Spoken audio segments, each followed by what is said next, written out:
G'day guys.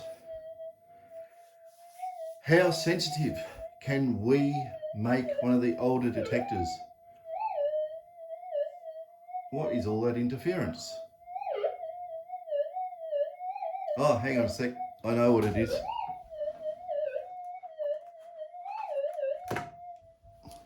Switch mode plug pack or wall wart. These things are switch modes and they cause havoc for the poor old detector coil. Well, the detector ends up getting the interference. But I set this up. I've got a standard old Minelab coil sitting there, nothing special, just a double D. And on the bench there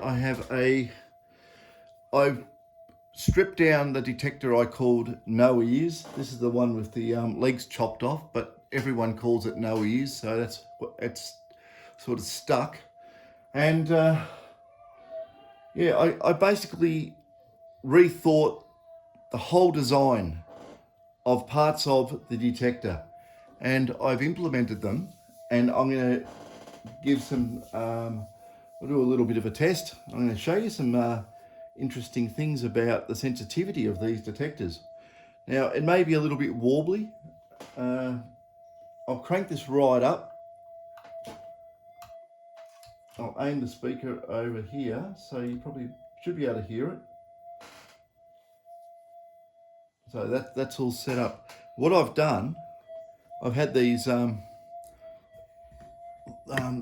made up some little targets on these bits of IC tube, which is just plastic, and I was measuring it with these scales here that are designed to measure very, very tiny things like 0.000, I think they go down to. And my small targets, I can't even measure them. They're sort of 3.000 something under a gram. So we're talking very, very tiny targets. Now, I've got them in order. I'll see if you can see that on the end there. Might go blurry because the way it's set up. Now I'll put my hand there. Don't know if that makes any difference. If you can see in the top part of it there, I've got a little tiny little piece of metal there in the glue. It's about maybe 1 millimeter long by about 1/10 of a millimeter wide. Now, a PI shouldn't pick that up, should it? Especially with this large coil. We'll call it large coil because it is 11 inch. Yeah, we'll give it a go. We'll see what happens. You got to remember, that's an absolute fly speck.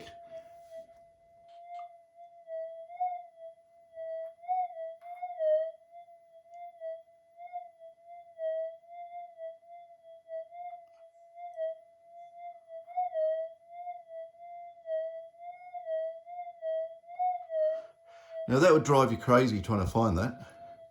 It's so small, but isn't it amazing we could pick that up? Standard detector would never, ever in a million years pick that up. No way, no.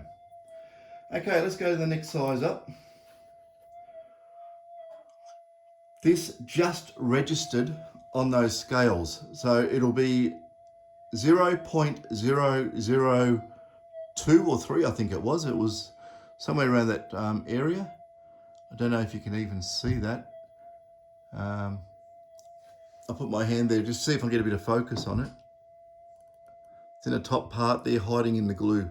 Oh, it's on the side of the glue. It's actually came out a little bit. A little silver thing there. Might be 2 millimeters long by about 1/10 of a millimeter or so wide. Very, very tiny. But can we hear this?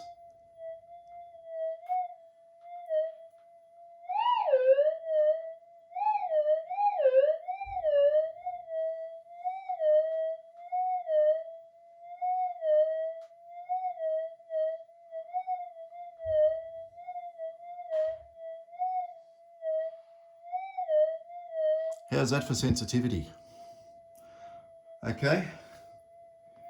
Let's go on the bigger piece. This is a big bit. This will be, I'm just looking at it now myself, 4 millimeters long, maybe. I call that a big target for this. I don't know if you can see it. It's very, very skinny.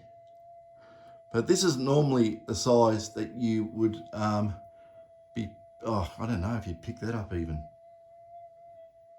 Maybe.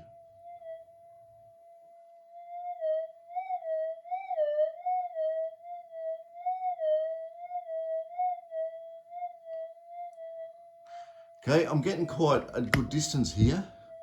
So I'll give you an idea on how far we can get this tiny little thing.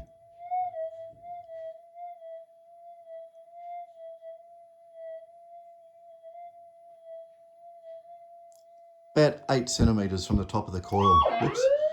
Well, it is. I touched the coil. So 8 centimeters on these tiny, tiny targets. You would probably have the same response on specimen gold too. You know, the spiky type aerated specimen gold that's just about impossible to detect. This is a massive improvement. This would not surprise me. Well, I've actually done it before. I've managed to get more sensitivity than even the 2300.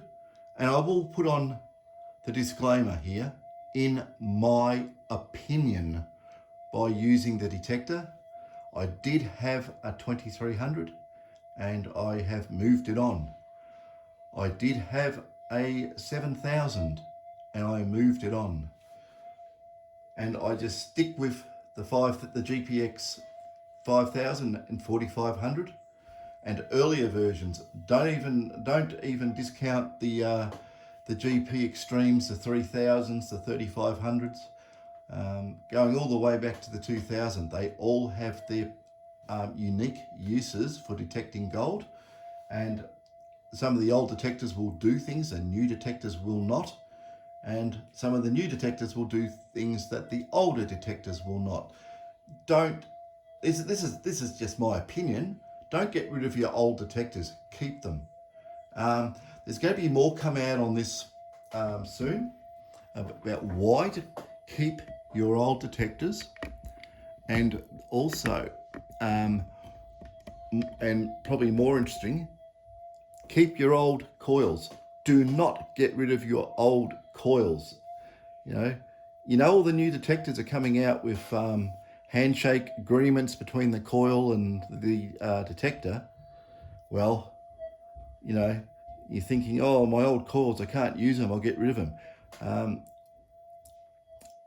Won't be far away, but you'll kick yourself for ever doing it. You really will. So, okay, we've got the sensitivity up. Oh, the biggest test of all. Now, I'll just turn this little light off here. That does generate interference. So does this other LED. It's got it's running off my DC power supply at the moment, because if I use a switch mode on that, it makes so much racket, you can't do any testing. So what I'll do, we'll get the old trusty hot rock here, the Kalgoorlie Special, the ironstone. You probably know these because, if I get a magnet, and it'll just stick to it like that. So then I'm going to get it off, of course. Okay, we'll put it back on the coil over here. Hang on, just need to loosen that, put that there. Now, I'm going to make sure I'm in, where am I? It's in tracking. So I'll just leave it in tracking where it is. I won't reset it. We'll just see what happens. This is the big test. It's no good if you cannot get rid of the worst hot rocks. So, okay, it picks it up. I'll just do a quick flick from fixed to tracking and we'll see what happens.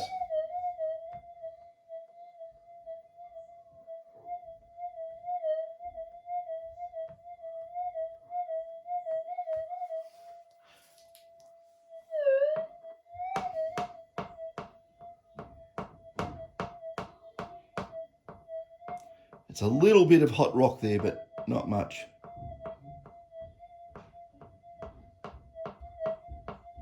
I'm right near the windings too, so if I go into the middle of the coil, probably. A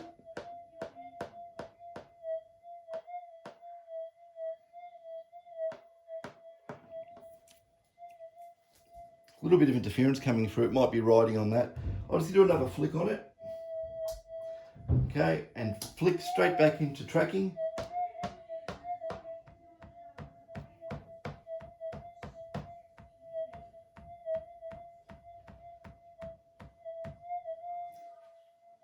Yeah, it's just emphasising that interference a little bit with that hot rock, but that's doing a bloody good job, I tell you, on that. And we're running very, I'm pushing this detector close to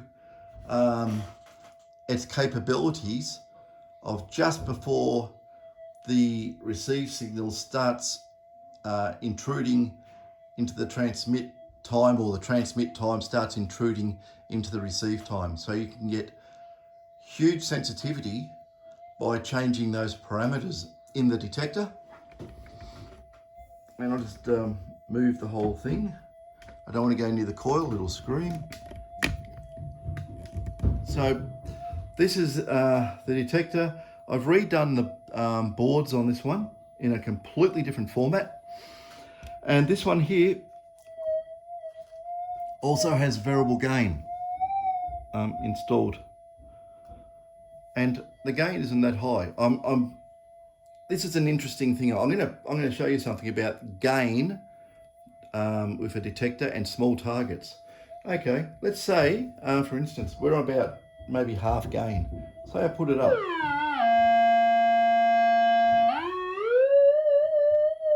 Okay, so I put the gain up, we're starting to get a bit of chatter. That's probably about 3/4 gain.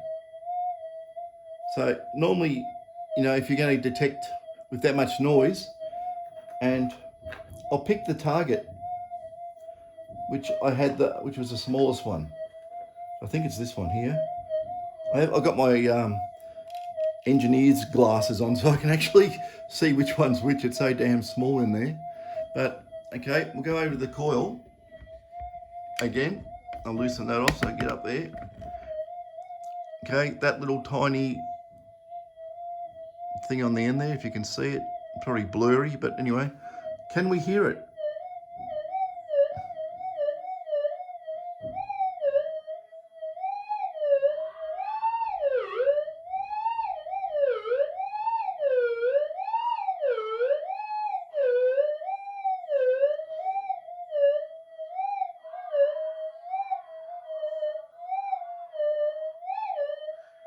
Now, with all that chatter, I'll just make sure I've got the smallest one. I just got to check. No, I had the second smallest one. This is the smallest one. Whoops, there we are. I had the middle one before.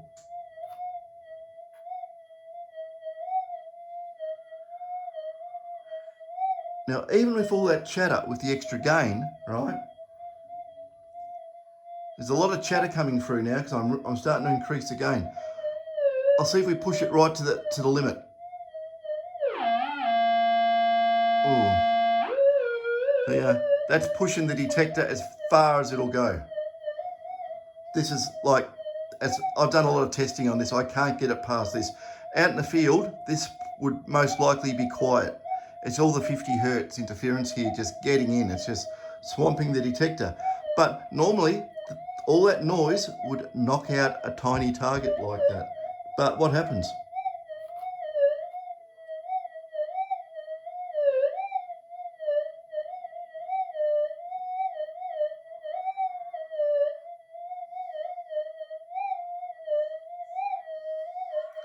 You can still hear it, even on the detector on full gain. You wouldn't do this normally. You wouldn't have that much chatter coming through like that. It would absolutely destroy your detecting for the day. But on the bigger targets, if you really wanted to go super deep, I'll pick up the ones about 4 millimeters long or so.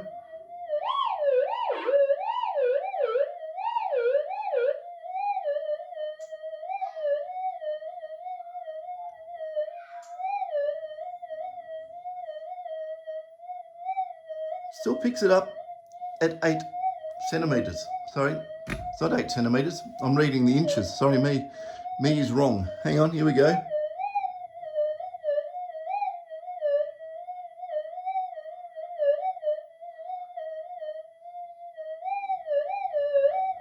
Nine to 10 centimetres in the noise, which now I'll just turn it back down. I don't like all that noise, but that is quite good.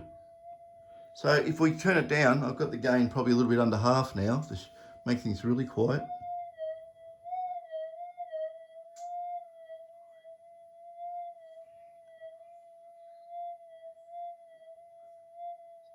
It's easier to hear, get rid of the noise, and we're still getting it up at 8 centimetres.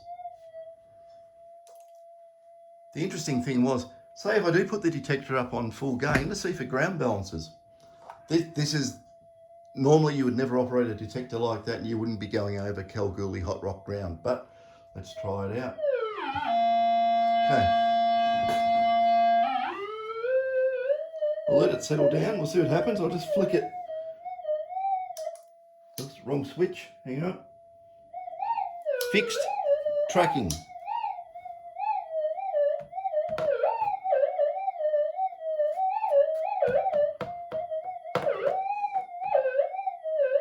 Well, actually the hot rock's hidden in the noise. That's quite funny. But yeah, I've made some very interesting discoveries. So this one's got it implemented in. And I'll turn the volume down and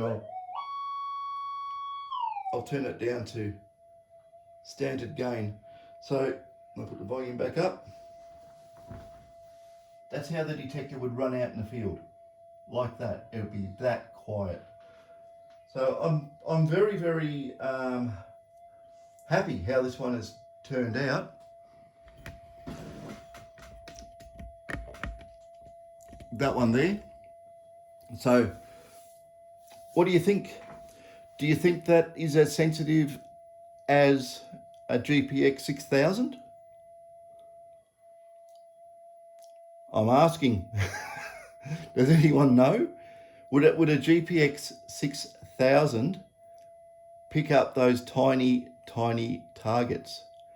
And would it pick it up with that size coil? Would it be able to run this quiet? I don't know. I'm not saying it would or it wouldn't.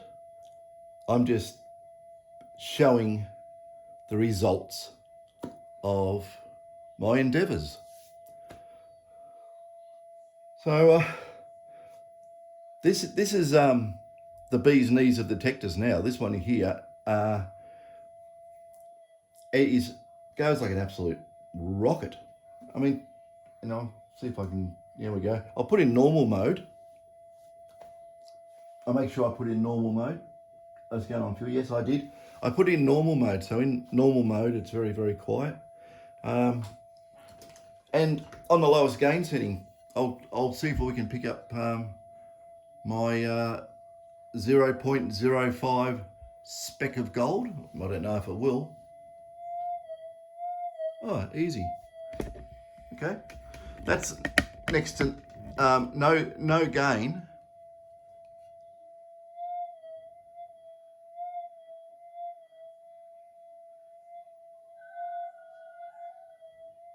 If most of the older GPXs, even standard gain configuration, you'd probably have to scrub that on the coil in normal mode to get a response, but about 3 centimetres. But like I say, it's normal mode, and you wouldn't really go hunting for tiny gold in normal mode like that. You use enhance, or on a 5000 you'd be in the fine gold mode. Now let's go to the 0.1 gram. That's probably getting a little bit better for something to bend over and pick up that isn't a total waste of time and effort. If these tiny bits of gold, you need so many of them to make any meaningful difference to your bank account, unless you're just doing it for a hobby. Okay, this is a 0.1.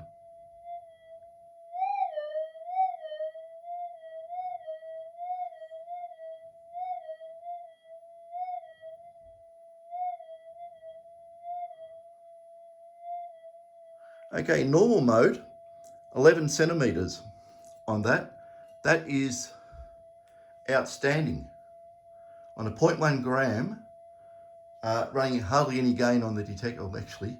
I think I'm running somewhere on the input stage a negative 10 decibels in gain compared to a standard detector. So that's 10 times less gain than a standard detector in standard mode, and still pick that up. And the detector, beautifully quiet. I could increase the gain, it'll probably jump right up. But, I'll increase the gain, let's turn the volume down a bit, you don't want to deafen everybody. Okay. That's damn. I'm trying to get some chirp to come through. That's well over half gain. I'm really amazed on that. Yeah, so it's very, very punchy. Hang on, I'm out of range of the camera, so bear with me, I'll just readjust.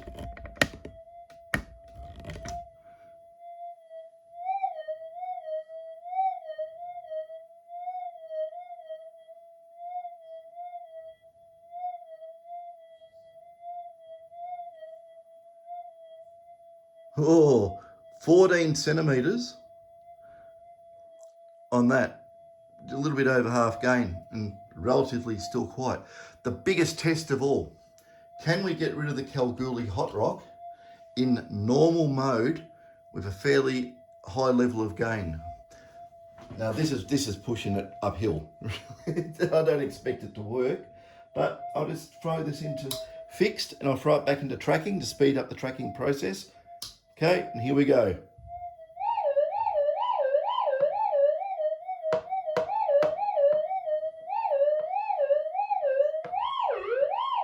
I'll give it another flick.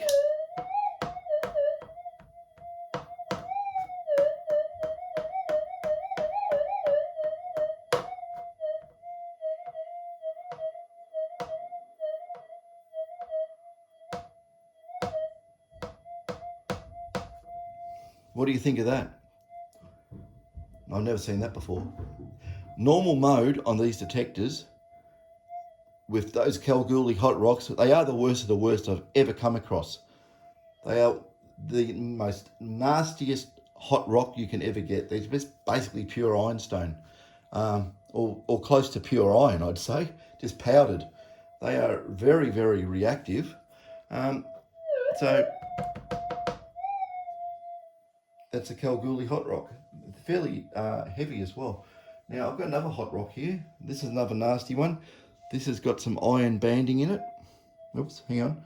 I better look at what I'm doing with the camera. This has got iron banding in it. This is another nasty hot rock. And I'll just flick it, or actually just let it go and see it. Can we get rid of it? No, I think it needs a ground balance, so we'll just flick it and flick it back.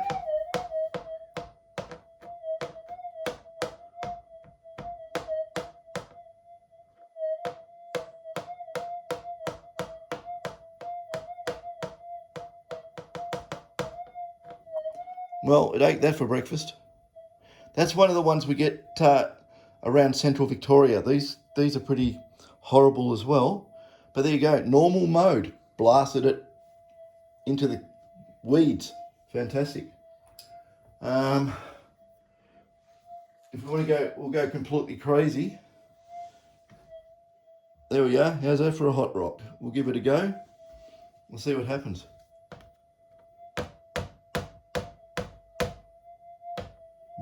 Doesn't care about that one at all. Okay. What about some ferrite core? Can we get rid of ferrite core?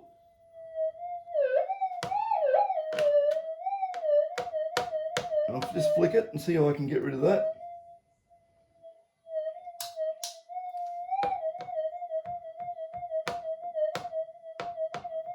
Probably not. Not that we'll be finding ferrite cores in the ground. Quick flick.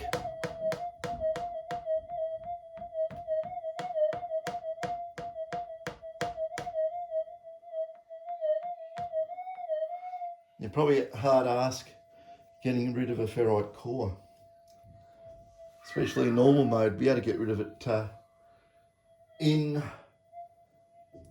enhance, no problem at all because of the smaller width pulses. So yeah, that's where we are with Mr. Oh, down we go, Mr. No Ears. So what I might do an iteration of this type of board here, and I'll put it in a another detector to try it out, and just double check, make sure everything's okay. It's not just the board, by the way. I've done other component changes to be able to speed up the detector and get the signal processing side of it going faster. It needs to speed up. If certain things weren't changed, it would just have the signal basically, the transmit and receive all coming in at near the same time, and it will not ground balance, right? You've got to get the ground balance right on these detectors with the way it works. So, I'm looking at this detector and I'm thinking to myself, well, it's got a bloody big, decent coil on it. These days, you look at all the other detectors out there, people running around 6 and 8 inch coils and so forth, looking for fly specks. This would clean up with an 8 inch or 6 inch mono on it. My God, you could detect crevices in riverbanks. It would be that fast and that sensitive. It would actually work quite well. So with the older detectors, I still say, if you've got one, keep hold of it, because magic can be done. And because they're so versatile, you could convert this just by changing the frequency, operating parameters, into a super deep gold machine. I mean, it will go deeper than probably just about everything else out there. I can't see the benefit of some of the new designs when the most efficient and one of the best ways of getting a collection of repetitious signals from a target is basically the unipolar pulses from a pulse induction detector. It's the most beneficial use of energy, and having lots of samples come back from the target. And to me, it proves a point. Just my opinion, There's people out there who would like to say, oh, you said that as a definite thing, and you're putting our other products down, and we're going to try and stop you doing that. So no, it's my opinion. It's personal opinion, and a visual and educational opinion. It's a tested opinion. It's in my face opinion. It's on everyone else's video feed opinion. So yeah, I just heard some feedback from someone, and I take everything to account. Just don't play nasty buggers. That's all I say to people. Don't play nasty buggers. You got lots of it in the detecting industry, as everyone knows this. We should know it. There's a lot of vested interests, right? The guy selling the Minelabs will poo-poo the guy selling the Garretts, all right? And the guy selling the Garretts will poo-poo the Minelabs, unless they're selling both, but I usually find that's not the case. And, like I say, I talk to a lot of people. This is all just the feedback that comes, and you hear this and you hear that. And, as a matter of interest, I've been looking up on that Garrett Axiom, which, I've only watched videos. I'll put in this disclaimer. I've only watched other people's videos on this detector, on the Axiom, the Garrett one. And I have to say that I am impressed. I think the design, it looks like a spaceship. It's really well constructed from the looks of it. I haven't got one in my hands, and I'm trying to get one to do a bit of a review on one, because I didn't realise it was so damn ahead of its time in certain regards. Uh, Very interesting detector. I think if you're thinking of buying a new detector, check them out. You know, like I say, I've got no allegiance to any brand. I'll say it as it is, but from my visual, um, you know, interpretation of watching other people using that detector, I say I am impressed. But there's nothing like getting your own hands on it and trying it, and then do you like it or do you not? Does it live up to expectations? Does it not? Is it hype? Is it not? Whatever. And that goes for all the brands, you know. Like even these old things, right? You know, just modernise it a bit, and it's a completely new detector. It covers all bases, if you ask me. You know, if you put a small coil on this, why would you want a 2300? Why? Put a big coil on it. Why would you want a 7000? I don't know. My opinion. I wouldn't want it. I'd use this. That's why I keep using them. Oh, dear me. But yeah, but I want to get my hands on one of these axioms and give it a bit of a test. And you know, I want to do a video on one. I'll go out in the goldfields. I've got plenty of goldfields where I live, and we can try it out and see what you know, how it performs. Anyway, but this is just educational. What we can do to these detectors, and as you can probably see in the back there, here I've been making up some test boards, just testing out ideas. It's on Vero board. It's not very good for this fast switching stuff, but it gives me an idea. Then I get proper boards made up, you know, proper circuit boards. Whoops, such as these things or those things over there or whatever. And I try out a proper layout on the design, and you know, go and field test it. Does it work? Does it not? And you know, if it doesn't work, come back to the drawing board and see if I can work out how to improve it, what's gone wrong, what's going on. And you know, you do this probably 3, 4, 5 times and you nail it. It comes in beautiful. And that's basically this one here. It's come in absolutely like a, you know, that I can't believe the performance of how this has turned out. I really can't. It is so sensitive. It ground balances, and it's got plenty of oomph. You know, that thing, that will be a beautiful lower the frequency. It's got variable frequency in the back menu. You can. It's not just fine tuning. I've converted that to lowering the frequency. So instead of having pulses like that, it's got pulses like this. You know, that's just exaggeration. You know, normally if you had a pulse like this, the fine tuning moves at about that much. And, you know, now we can put them right out here. We can get them in pretty close to just touching, you know, encroaching a little bit into the dead time where you shouldn't. But there's tricks of the trade that you can do to make that possible. And there's your evidence. Okay, well, I'm going to probably make up a couple of boards, and I'm going to do it on my own detector, my own personal one I use when I go prospecting, and I'm going to upgrade that. I think it's about time I did that. And yeah, hopefully I can get out in the field and do some videos, but it's been difficult. I've been meaning to get back out to Talbot. I haven't been able to get there yet. There's a lot of things on the go in detector land at the moment. There's, you know, I've heard a lot of stuff from a lot of people, and yeah, I'm not going to say too much, but things are on the move. Anyway, that's that, fellas or girls or whoever's watching. Take care and go find some yellow. Catches.